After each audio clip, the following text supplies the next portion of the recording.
I'm going to introduce our panelists in a little bit, and we're going to be talking about the impact of the minimum wage and what's next on the workers' rights front. What are we going to need to do? What stays the same in the wake of the election and what changes? And, you know, it's taken us, as I think many of us all in this room know, a good 20 years to get to this place. 20 years of really deep organizing and work. Good inside-outside strategies, but especially good outside strategies, and a community that has really built strong labor and community alliances that have helped us move a really bold agenda. You know, our labor movement here embraced immigrant workers a little sooner than maybe some of the rest of the country's labor movement did. And we've really built steadily from campaigns like the living wage in the 90s that the city of Los Angeles passed, to sectoral wages like the Raise LA, the hotel living wage that got passed just before our citywide minimum wage passed, and now all the way up to the statewide minimum wage victory. And that was really a thoughtful process. That didn't just grow out of nothing. That grew out of really deep relationships across a lot of different sectors of our movement. It grew out of a commitment to organizing, a commitment to multiracial organizing. And those lessons of what it took us to get here in California are the ones that I think we really need to double down on as we think about what's coming our way. And I know you guys have been talking about that during the day. But, you know, we have to assume that right-to-work legislation will pass. We have to assume that public sector unions will have their ability to collect resources from their members taken away. And that's going to impact all of us in the progressive movement, that loss of resources. And then a total broadside attack on everybody's civil rights that we can think of. And so it pushes us to get really bold and creative about how we push back, and I know that's some of the stuff that you guys have been talking about. If the rule book is out the window on the national level in terms of workers' rights, then in a potentially useful way, it's out the window for us too. What we've done in California is build our own institutions of power, and just as Texas was to Obama's administration, we need to be to the current administration, right? If we developed our own agricultural labor relations board, well, maybe now is the time for the California Labor Relations Board. If they want to get rid of national workers' rights, then let's rebuild those workers' rights here.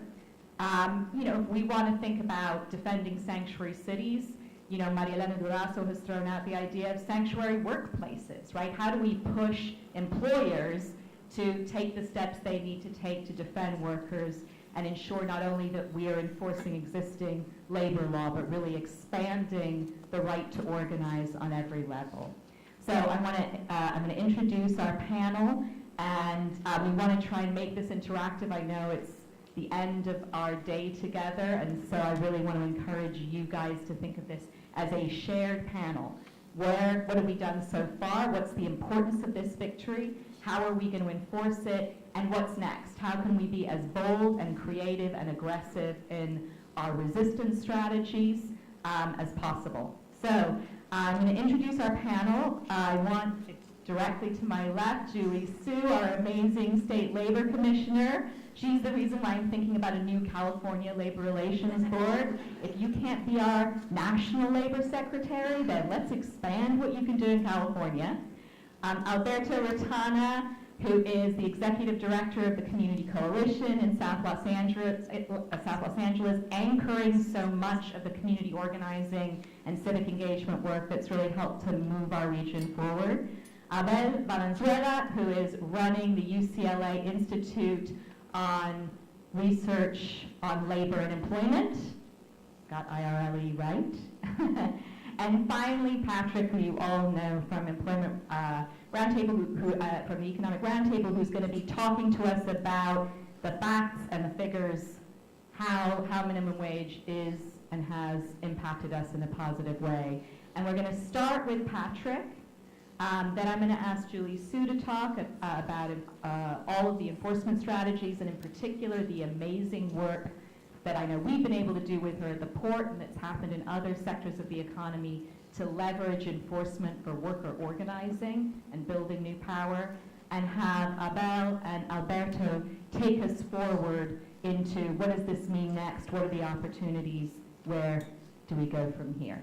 So I'm going to ask Patrick to start us off. Great, thanks, Rox. So, as we're wont to do the Economic Roundtable, we want to kind of lead off with a little bit of charts and numbers, and kind of talk a little bit about kind of employment figures and where we stand in the county, just to have kind of a big picture. And this chart I'm showing right now, not a lot of these, but we wanted to talk about these as a way to kind of frame about minimum wage, about workers that are kind of unemployed and separated from the labor market, and also the households that depend upon these that kind of make up the county as a whole. And so when we look at this chart, one thing it shows from 1970 to the present, the black line is the portion of the population that's working age, 15 to 64. And both population and overall employment that's shown here, generally kind of upward trending. And we're thankful for that in Los Angeles County and California to have such a dynamic large economy that's still pushing on. And when we look at this breakout of the employment figures, which are the solid areas in the chart from 1970 onwards, the big blue area is formal sector employment. A certain subset of that is kind of the orange sliver, which is the involuntary part-time work. So those workers that are looking to kind of work more hours that are stuck in part-time right now. And then there's a part that's based upon some economic roundtable and other research looking at the informal economy. That's that green sliver that we have estimates that kind of go back to about 1990 on. And so these all together represent some of the bases of employment that kind of supports families and helps drive a lot of the income supports that we have in terms of being able to afford housing, being able to afford health care, and all that comes with it. But the thing is to kind of point out here is that the informal sector, while we don't have it necessarily projected back in time all the way on this chart, you kind of look at when it starts to kick in. There's these vertical bands here that look at the different periods of economic recession. And so there's one there right where the green band begins around 1990, the early 1990s, kind of aerospace decline and subsequent recession. And that's a really critical period in LA County's story. It's something that, when you think of it in a kind of a narrative sense, that there's a very significant kind of downward step that the county took in terms of losing all that influx of federal dollars and all the multiplier effects and related businesses, exodus of skilled workers at the time that were tied to some of those jobs. Just a very large story of how the kind of economy kind of stuttered at that point. What kind of stepped in at that time was this kind of influx of, it's now in retrospect, it's unfortunate, but because it's off the books employment, a lot of informal employment, that green band, that really is kind of what absorbed a lot of employment, a lot of, I guess, the income needs of workers, turning to off the books employment desperation. And so, as that's kind of continued to become an important part of the LA County employment base, somewhere ranging between 12, 14, 17, sometimes 19%, depending on the year. It's something that comes up and is really highlighted in this period where we're kind of looking at minimum wage implementation, right? Is that there's this new wage standards are going to be put in place, and for those people that their employers are on the books, their jobs are in the formal sector, their jobs are under the effect of that incremental step towards $15 an hour. But for those people that are off the books, enforcement is really a major issue. And so we have a big boost in the minimum wage that goes to that portion of the blue section of the chart that are currently under $15 an hour. But we still have kind of some enforcement issues there, but then also kind of the major enforcement issues about what about the people in the cream band that are not necessarily kind of under the kind of minimum wage at present time and are not paying into the social safety net and so forth. So to kind of draw into contrast this employment base versus the population and how we're doing is the second chart. This is kind of the ratio of that employment and working age population. So what it kind of looks at is just that basic ratio, and you can see how in the 1970s, mid-1970s, we kind of hit a high watermark in terms of about 72% of working age residents employed. And there's these kind of waves you can see with the economic cycles, but we've been kind of in a little downward trajectory in terms of that ratio. And it's something that's, while we have the minimum wage legislation bans that are, legislation that's going into effect and going to have a very positive effect on the those who employ, those who are in that informal sector, which are not in this second chart, are a little bit left behind in that regard. And it's really, when we think about the social safety net, it's kind of like a parallel part of this session as well, thinking about the types of supports that go to workers and also to non-workers to help them kind of avoid or stave off poverty to some degree. We have kind of a number of different types of programs out there, but I'm going to just summarize them briefly and think about them in these two different ways. First, for those people who are employed or recently employed, there are kind of cash-based assistance that is tied to those people who have had an employment history recently, such as in that if you get laid off, there's unemployment insurance, there's disability insurance, and workers' comp that's available. And those can be up in thousands of dollars of kind of income supports that come to those folks. And it's a very significant part of the social safety net. There's other aspects, though, that are not necessarily, if you haven't worked recently, that are available to you, that are a little bit less so. And so in forms of cash assistance, programs like GR, TANF, and SSI are available at the kind of maximum or average amounts are fairly a bit lower. And cash equivalent programs in terms of CalFresh, in terms of WIC and Section 8 and housing supports are out there, but in kind of limited supplies and with waiting lists and so forth. So in a sense, the minimum wage campaigns that we've made progress with have been really fantastic in terms of boosting wage rates and kind of setting up this kind of stepped increase in the wage that goes to large numbers of workers who are currently employed and who are able to stay employed. But it kind of begs the question about if we have this kind of ratio that's starting to drop off in terms of percent of the working age population employed, what can we do about getting more people employed? What can we get about more jobs available in order to kind of bring people into greater connection with those more solid, kind of stronger parts of the social safety net? So that's what we wanted to talk about, just to set up a little bit of framing. Great.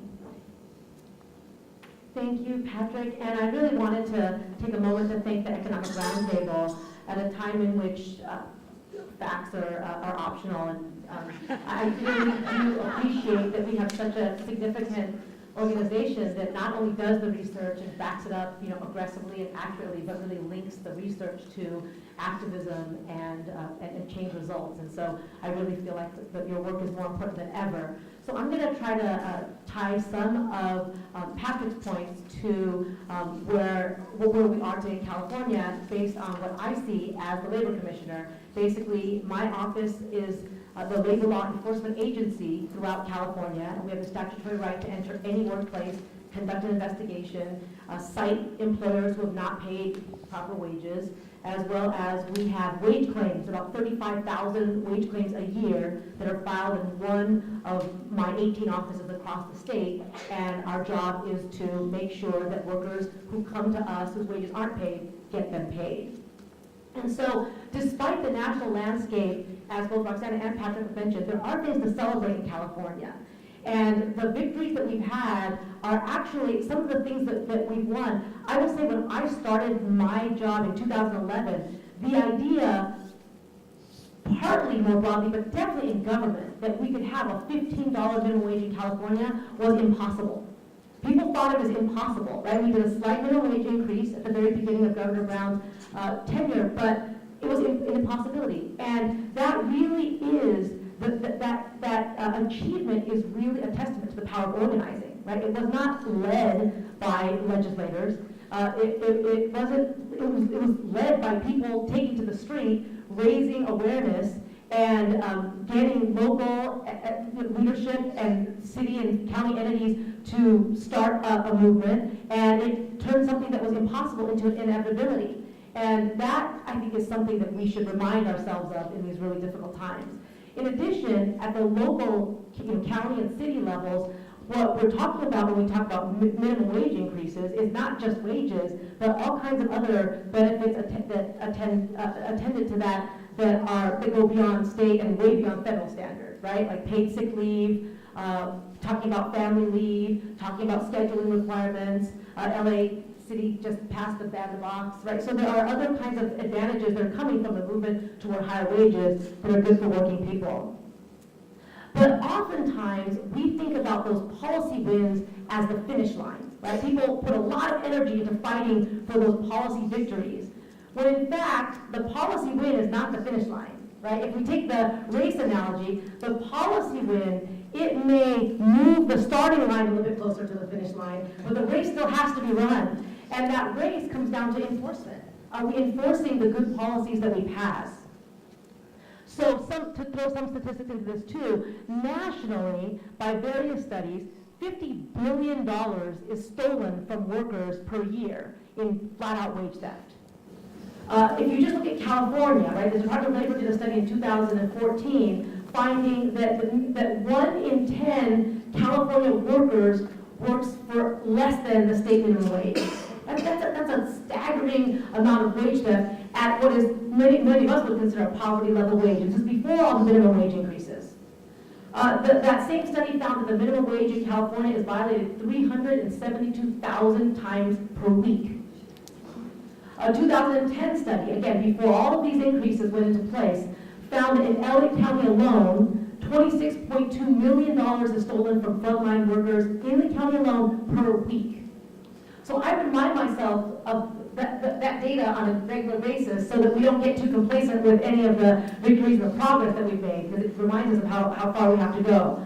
So I really wanted to talk about enforcement in the context of what Patrick mentioned, not just for its benefits in putting wages into workers' pockets and giving workers a shot, but enforcement as a job creation tool. And I want to talk about 2 examples of that. One of them Roxana already alluded to, which is in the port truck driving industry. So my office, through the help of Lane, has had over 800 individual port truck drivers come forward and file wage claims in my Long Beach office.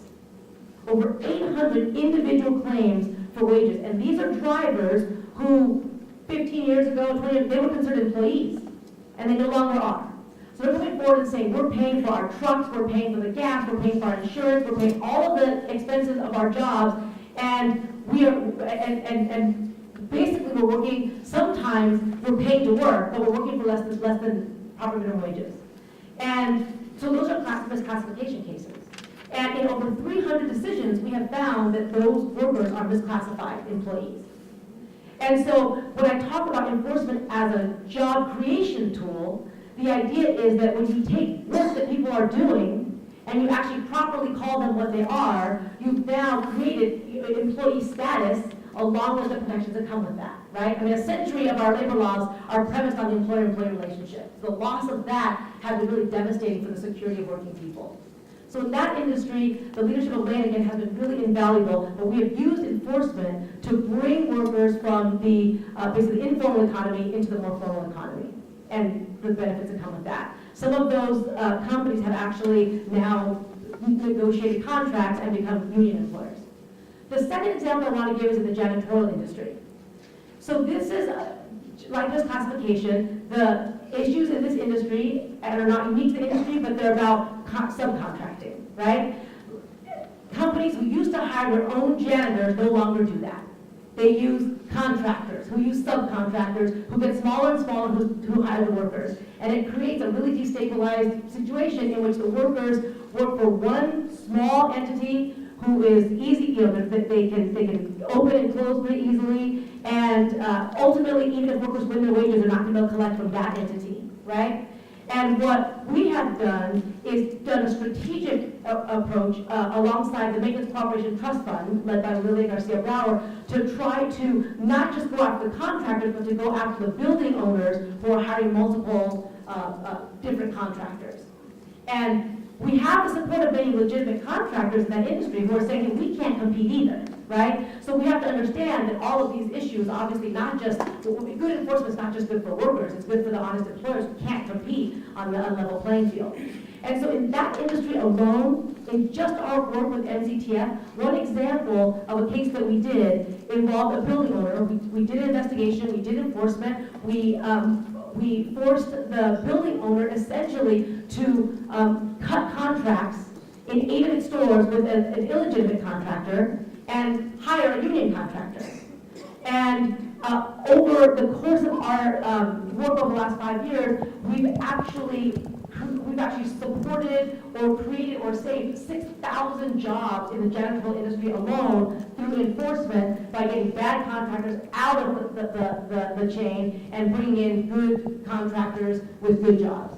So I think the enforcement as a tool, not just for complying with basic standards, but actually increasing the number of employees in the formal economy and all the benefits that come with that is a key part of the strategy. And the last thing I'll just say is that enforcement is obviously only one piece of the puzzle, right?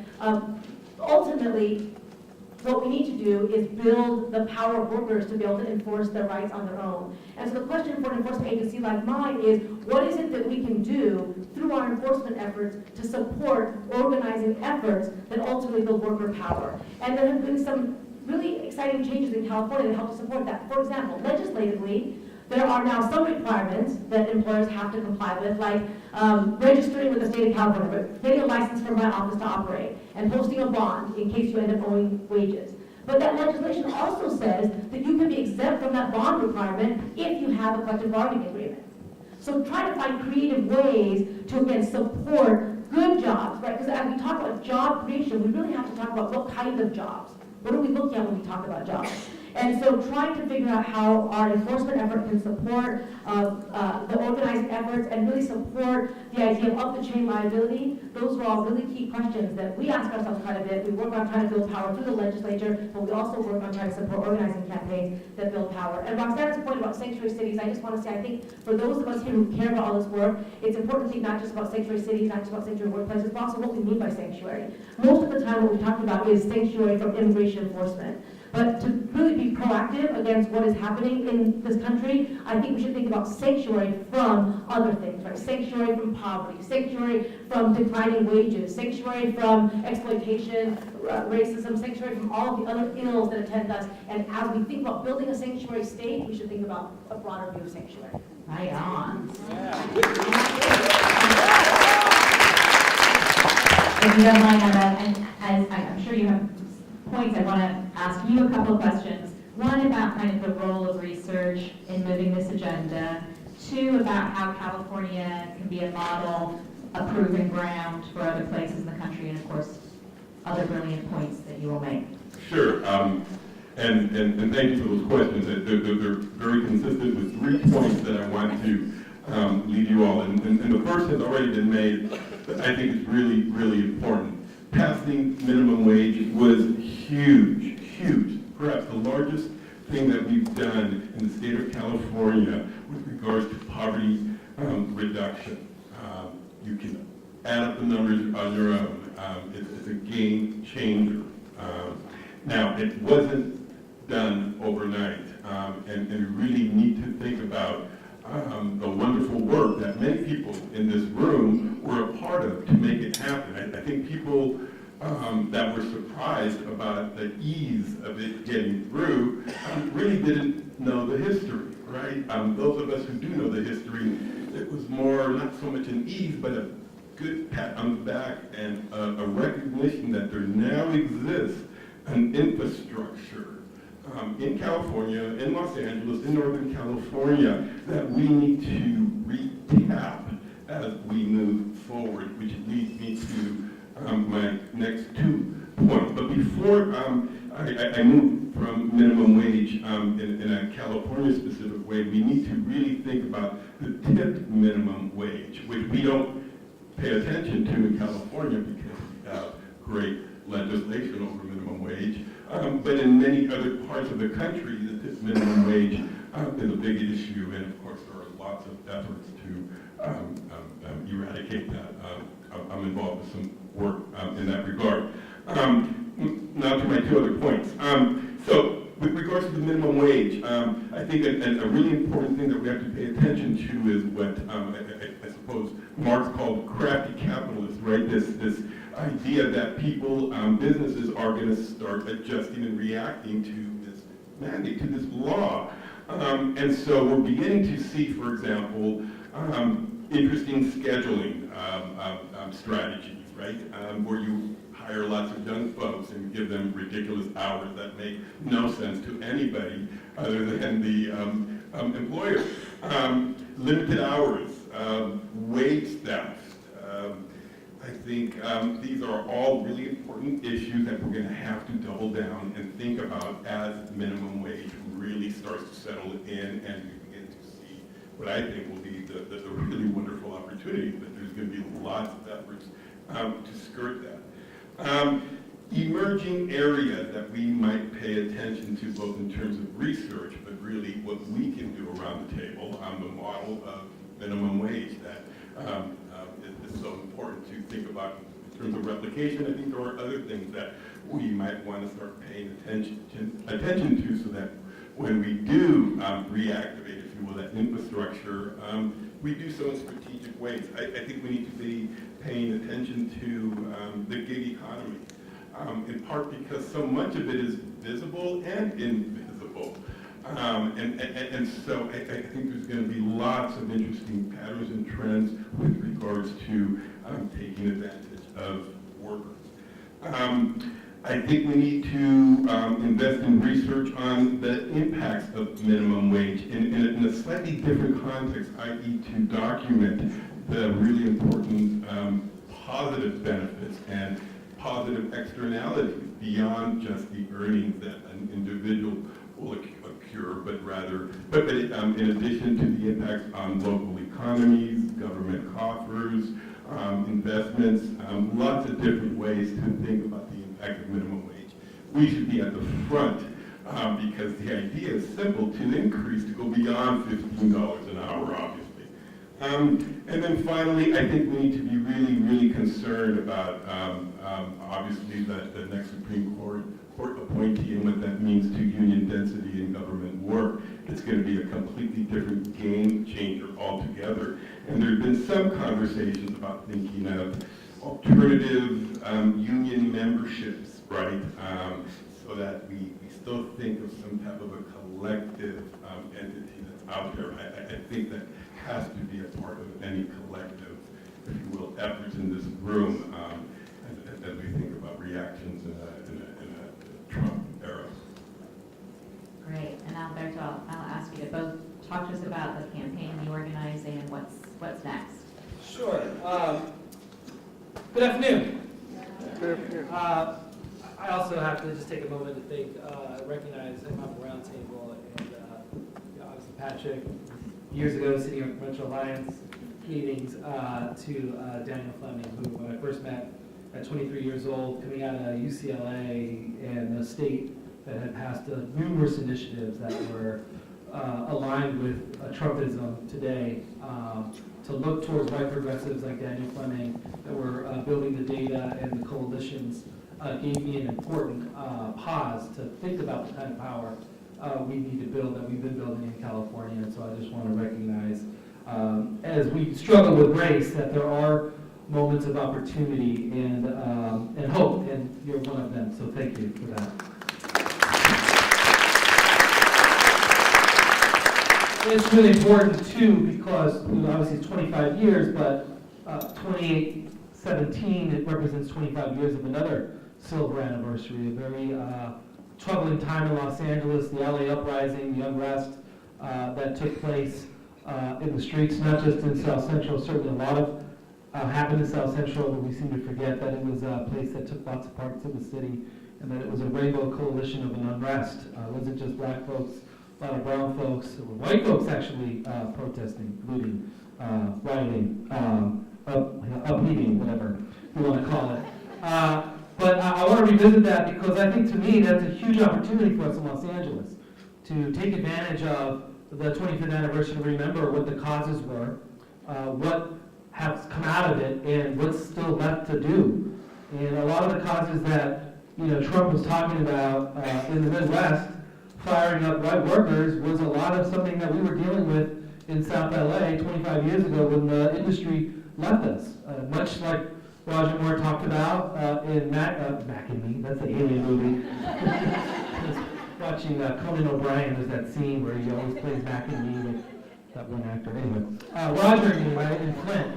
We were dealing with in South Central Los Angeles with the plants closing and crack epidemic emerging, not just out of nowhere, but taking advantage of the economic restructuring that had taken place over 30 years ago. And so revisiting those causes is really important to think about why that took place. It's no surprise why Ferguson and Baltimore, Milwaukee are going through the same thing, but also to revisit the power that's been built since then. And Roxana talked a lot about it, the 20 years of activism. Yes, absolutely right, the investments in the organizing, but let's not forget what really instigated the activism and the investments that took place. In many ways, it was that upheaval. And so we have an opportunity to think about the power we built didn't just come out of anywhere. It wasn't just this magical change in the electorate that now all of a sudden we have this beautiful multicultural setting, but there was actually people doing work over the last 20 years to build the power that we have, that have accomplished so much that we've accomplished, so much that we can celebrate. I remember being in Phoenix just a week before the election, being super optimistic, but sharing. Yes, we did, absolutely. But therein lies the point that I'm about to make, which is what we defeated our bio, which is that Phoenix and Arizona is going to look very different 2 decades from now. Only if they do the organizing that they need to over the next 2 years to transform the electorate, transform the country, and transform their state from being a pretty ugly, nasty red state to a really progressive, green, what is it, no, blue, green, I don't know, whatever you want to call it, red state of a different kind, no. Turn it into a blue state, progressive state of social change. And so I think that there's a lot to revisit there. But most importantly, I think also it's an opportunity to revisit the unfinished business and the economic vision that was never fulfilled. And as Community Coalition, we've been really focused on building up the social safety net for the last 2.5 decades, which is rightfully where we need to be. But it's not enough to not have a conversation about an economic vision. And clearly, Lane's been at the forefront of doing it. It's now time for community organizations like Community Coalition to continue to work on the safety net, but begin to weigh in on the larger question on what is the economic vision for Los Angeles that doesn't leave South Central behind, like our tourist maps do. And so that's, I think, the opportunity that we have around the corner. The last thing I'll say is kind of teases right back into the points around wage enforcement. What are the implications of where we are right now? And to be quite honest with you, this is not a rocket science presentation I'm about to give you over the next 3 hours. It's going to be a 1-minute rundown of 3 important questions we need to constantly ask ourselves. 1, what do we want? 2, what's the power needed to win? And 3, what are the strategies to exercise that power? Very basic, simple, non-rocket science questions that we seem to forget when we get lost in the hysteria of the subjectivity we're feeling or the numbers that we're looking at. So what are we trying to win in this particular setting? In South LA, I think wage enforcement is absolutely critical. So we were to just put wage enforcement up as a major factor, because for a lot of folks we got involved in the Fight for 15 because it was the right thing, it was the important thing, it was going to change the landscape. But there were a lot of members that weren't even making the current minimum wage. So wage enforcement or locked out of jobs altogether. So access to jobs and wage enforcement is absolutely really critical. So if that's what we want, what is the power that we need to actually win? What kind of power do we need to build in LA, in the region and the state, to give Julie the leverage and the governor and the state legislature the courage to continue to stand with us? Because if we back down and not build community power, we can easily, I mean, we already know what the national agenda is. And there are folks in California that align with Trump. So we have to continue to build the power that we need to win. And what is that power? It's electoral power, it's coalitions, it's institutional power, it's people power. These are the kinds of things that we have to really dig in. It's important not to just get caught up in the policy conversations and the vision conversations, but we really have to get into a conversation around what is your role, your organization's role, your company's role in building power? How do we move beyond these silos? And so that leads me to the final point around the strategies to exercise that power. And there's multiple strategies, one of which is moving beyond the silos. We can't continue to be, we have to continue to learn, like folks like Tori, who are working with Supervisor Kuehl, that if you're an elected official, you're not going to work in a silo. You're going to work in collaboration with community organizations. It's now more important than ever that labor and community continue to come together and build the kind of strategic alliances that we need to win.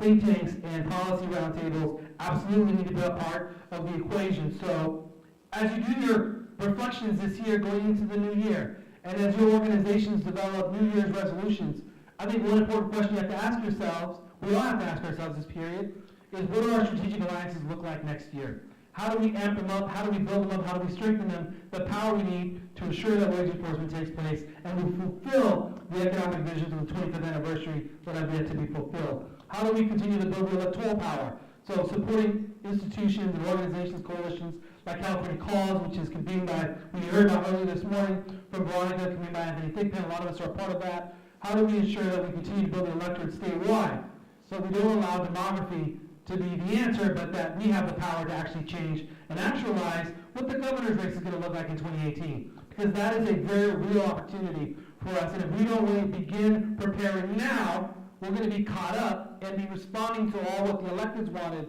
without really thinking about our vision. And you cannot build that vision without the strategic alliances. So build the strategic alliances into your work. And last but not least, I know this doesn't apply to everybody in the room, but we have to think creatively. And this is what I close. I think this is the most fundamental part of the entire equation, which is where do people power really fit in? What does the grassroots involvement look like?